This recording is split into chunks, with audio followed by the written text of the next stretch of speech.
Yep, let's move on with the TXT file. So it's supermarkets separated by commas. So it's a data structure separated by commas. For that, so for TXT file separated by commas, again you use read CSV.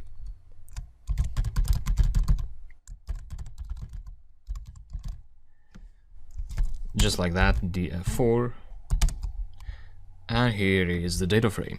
So this supermarkets.csv, actually some say it's a comma separated file, but to be more accurate you would say character separated values. So C is for character, and yeah, there might be different characters there.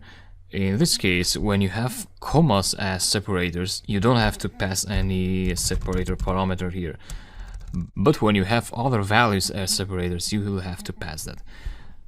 That is the next scenario. So df5 pandas.read csv. So we're talking about supermarkets semicolons. Supermarkets semicolons .txt. And yeah, let me try this as it is now. So if I execute that, Python will not be able to recognize the semicolon there. The reason to that is because the separator parameter has a value of comma by default.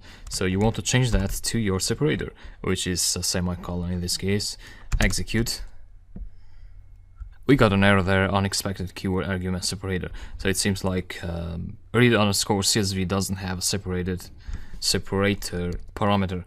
In that case, you want to ask for help. And yeah, here is the parameters that you want to pass. So it's actually a sep, and you can see that the default value of sep is a comma. So close that and go here, change that to sep, execute, and here is the data frame. Great, what's left to do?